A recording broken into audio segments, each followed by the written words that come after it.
Bonjour et bienvenue dans cette nouvelle vidéo. Aujourd'hui on va voir toutes les nouveautés qu'on va trouver dans cette mise à jour 2023.7, donc du mois de juillet, de Home Assistant.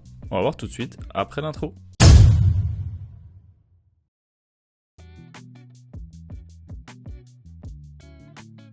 Donc on va commencer par le début de cette mise à jour, bien sûr. Pour commencer, on a deux nouveaux services, et ce qu'il y a de particulier avec ces services, c'est qu'on va pouvoir avoir une réponse quand on appelle ce service. C'est-à-dire on va appeler le service, on va recevoir une réponse à notre question. Donc pour ça on va dans outils de développement, service, et là on va aller rechercher les nouveaux services. Donc il y en a un, c'est conversation process, d'accord.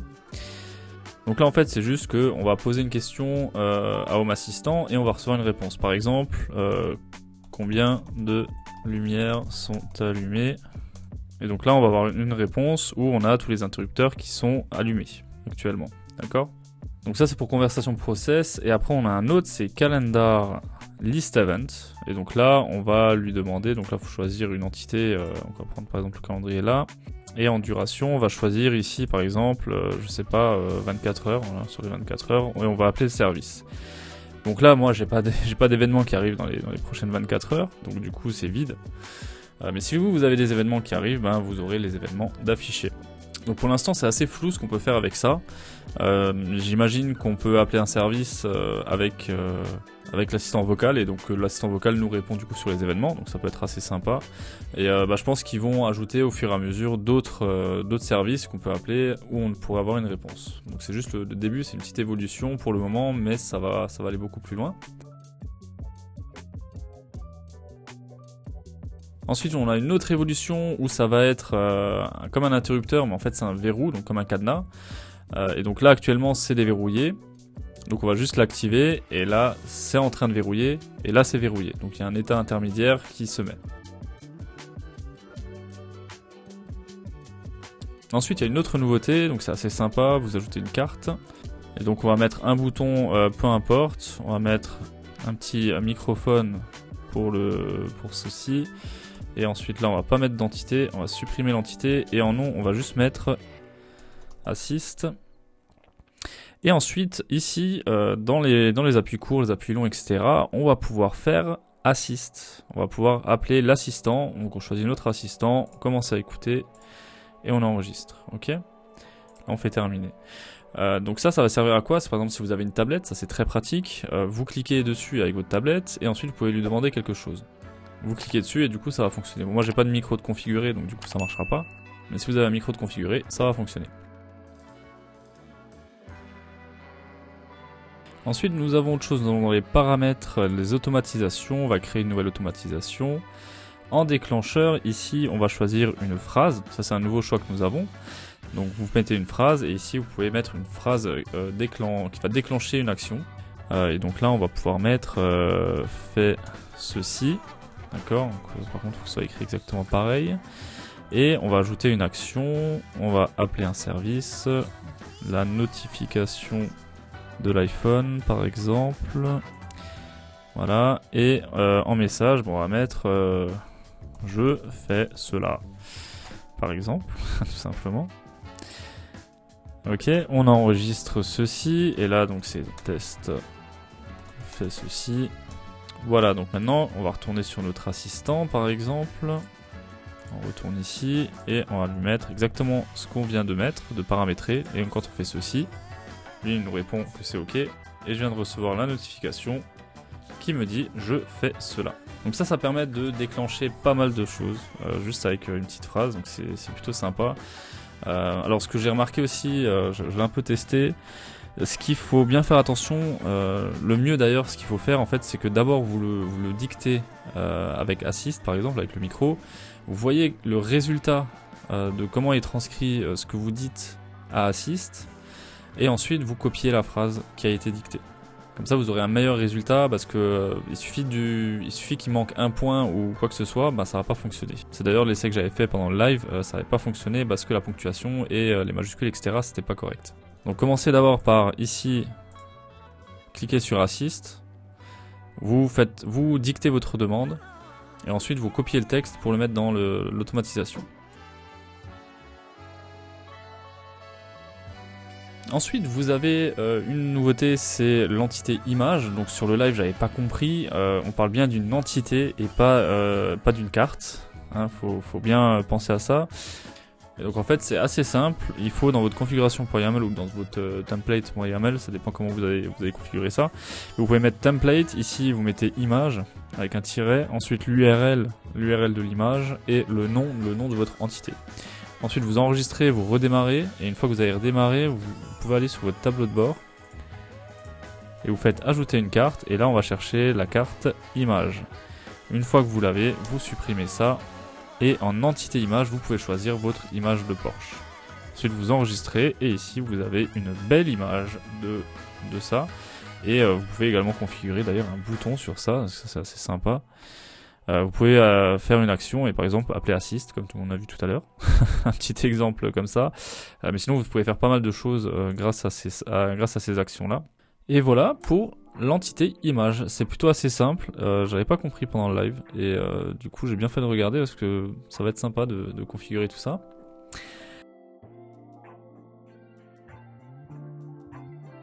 Ensuite, on a également la possibilité de faire des copier-coller. Donc là on va copier la carte. Ensuite, on va aller dans un autre dashboard. Ici, par exemple, on va faire ajouter une carte. Et là, on peut coller la carte qu'on vient d'ajouter. Ok, là, on fait terminer. Et on a notre petite carte qui est collée et qui est toujours ici. On peut également faire du couper-coller. Et ça fera la même chose, sauf que du coup, ça va la supprimer à l'endroit où vous avez coupé. Autre chose aussi qu'ils ont fait et que je trouve vraiment génialissime, c'est quand vous modifiez un tableau de bord, ici vous avez enfin un ordre, 1, 2, 3. D'ailleurs je vois qu'ils l'ont mis sur toutes, sur la première version bêta, ils n'avaient pas mis partout, et là je vois qu'ils l'ont rajouté. Donc j'avais bien raison pendant le live, c'était sûr qu'ils allaient le rajouter. Et du coup ici vous arrivez à voir votre position de carte, donc là vous voyez ici que là c'est le numéro 4. Donc si là maintenant je viens sur un mobile, voilà, on a bien le numéro 4 qui est en bas. Donc ça permet de savoir, ça permet de connaître vraiment l'ordre des cartes et c'est plutôt assez sympa. Voilà, donc là on a un peu fait le tour du dashboard. On va aller dans les paramètres, dans automatisation et scène, dans les scripts. Et pareil, là vous avez une petite, vous faites ajouter un script. Ici vous pouvez choisir un blueprint et modifier un peu le blueprint pour faire un script. Donc ça vous aviez pas avant ça, donc c'est super sympa. Ensuite, si jamais vous voyagez beaucoup et que vous voulez changer votre fuseau horaire, vous allez dans votre profil et ici vous pouvez choisir le type de fuseau horaire que vous souhaitez. Utiliser le fuseau horaire local. Donc c'est le fuseau horaire de votre localisation. Si vous êtes par exemple à New York, ça va prendre l'heure locale de New York. Ou alors vous pouvez utiliser le fuseau horaire du serveur, donc le serveur qui reste chez vous en France par exemple. Et du coup, vous aurez l'horaire française. Donc ça c'est sympa pour les gens qui voyagent beaucoup. Bon, c'est pas mon cas, mais heureusement. Ensuite, on retourne sur une nouveauté du mois dernier. Quand vous êtes dans les appareils services, ici, le mois dernier, ils avaient fait pas mal de changements. Ils ont encore une fois fait du changement parce qu'ils ont eu des retours des utilisateurs qui étaient pas très bons. Et donc du coup ils ont mis tous les logos là, ils les ont mis ici du coup, donc dépend du cloud et intégration personnalisée, donc HACS. Ils les ont mis les petits logos là au lieu de sur l'icône, c'est beaucoup plus simple comme ça. Ils ont réorganisé un peu tout ça, je trouve ça vraiment bien maintenant, c'est très carré, j'adore. Et donc on a ensuite les infos, échecs, etc. On a des problèmes. Bon là je suis sur ma version de développement, donc forcément il y a plein d'erreurs. Dans les automatisations aussi, ce qu'il y a de différent, c'est que quand une automatisation va rencontrer une erreur lors de l'exécution, ou si vous avez simplement une erreur qui remonte par rapport à une automatisation, eh bien vous aurez l'information ici. Le petit logo il va se passer en rouge pour vous dire attention, il y a un problème. Ils ont également amélioré le proxy du Bluetooth, ce qui rend en fait notre Bluetooth beaucoup plus rapide. Et cette mise à jour concerne surtout les nouveaux ESP qui sont compatibles en Bluetooth. Ils ont également fait une mise à jour de Matter. Alors Matter, ça c'est un gros sujet qui, à mon point de vue, n'est pas assez développé chez Home Assistant. Là, ils ont fait une mise à jour, ils ont corrigé quand même pas mal de problèmes. Ils ont optimisé les grands réseaux, donc les grands threads, ce qui améliore la vitesse et la fiabilité. Ils ont aussi extrêmement amélioré le démarrage. Ça démarre beaucoup plus vite quand vous avez un grand réseau. Les mises à jour d'état sont plus rapides. Quand on fait une modification sur des ponts,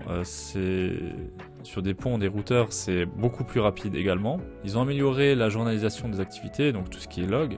Aussi, si un ou plusieurs nœuds ne sont pas disponibles, ça ne bloquera pas l'ajout des nouveaux appareils. Et tout ça, ça rend l'intégration Matter beaucoup mieux. Et je pense que je vais bientôt passer sur un appareil Matter juste pour tester, avec une clé également compatible, parce que ma clé actuellement ne l'est pas. Et donc je pense que je vais même prendre la clé Home Assistant, histoire de tester vraiment ça. Autrement, il y a des petites mises à jour aussi qui ont été faites que je vais vous afficher à l'écran, ce sera beaucoup plus simple. Donc on a l'intégration du contrôleur HomeKit qui a été renommé en appareil HomeKit qui rend plus clair l'intégration et qui consiste à intégrer les appareils HomeKit dans Home Assistant. Donc ça évite de bien comprendre le sens de l'intégration, que c'est vraiment pour intégrer les appareils HomeKit à Home Assistant et pas l'inverse. ESP Home prend désormais en charge les panneaux de contrôle d'alarme, donc ça c'est super. Les humidificateurs ont un attribut pour l'humidité actuelle. L'intégration Apple TV prend désormais en charge le lancement d'applications avec des deep links. Donc ça c'est génial, des deep links pour ceux qui ne connaissent pas, c'est comme des adresses internet qu'on va envoyer sur la télé, sur la Apple TV ou l'Android TV, et ça va démarrer l'application directement sur votre télé sans que vous ayez besoin de passer par un menu, etc. Par exemple, vous mettez l'URL de Netflix, ça va démarrer l'application de Netflix automatiquement. Ensuite ici, il y a des choses qui ont été rajoutées, alors je connais pas ça, des relatives. Riemann Sum Integral, Threshold, Utility Meter, alors désolé pour mon anglais super mauvais. Et donc ils ont travaillé un peu là-dessus, je ne connais pas du tout ces intégrations, je pourrais pas trop vous en parler. L'intégration MQTT prend désormais en charge les chauffe-eau, donc ça c'est bien, pour ceux qui ont besoin de chauffe-eau. Ensuite, l'intégration de Roborock a été améliorée également. Ils ont ajouté des capteurs et des commutateurs de zone de nettoyage pour contrôler le mode DND, je ne connais pas. Pour ceux qui ont des Roborock, ils vont sûrement comprendre. Et vous pouvez désormais rejeter toutes les notifications persistantes en une seule fois en utilisant le nouveau service de rejet de tous ajouté par Petro31. Ok, il reste encore quelques choses à faire, pas mal de choses à faire. Ensuite, nous avons 5 nouvelles intégrations. Nous avons Discovergy, donc c'est pour les compteurs de gaz et d'électricité de cette marque-là. Vous avez imprimante 3D Dremel, donc ça c'est pour les imprimantes 3D de la marque Dremel. Ensuite, on a Renson, c'est pour les systèmes de ventilation. On a Image, donc c'est un nouveau type d'entité qui ressemble à un appareil photo, mais spécifiquement pour les images. Et vous avez également une Smart Lock de la marque Lockheed. C'est une serrure intelligente qui a été rendue compatible également. Il y a également des intégrations qui sont maintenant disponibles directement dans Home Assistant comme MyStorm, Google Translate Text to Speech, Lean Open Home et QNAP qui a été ajouté donc à Home Assistant nativement.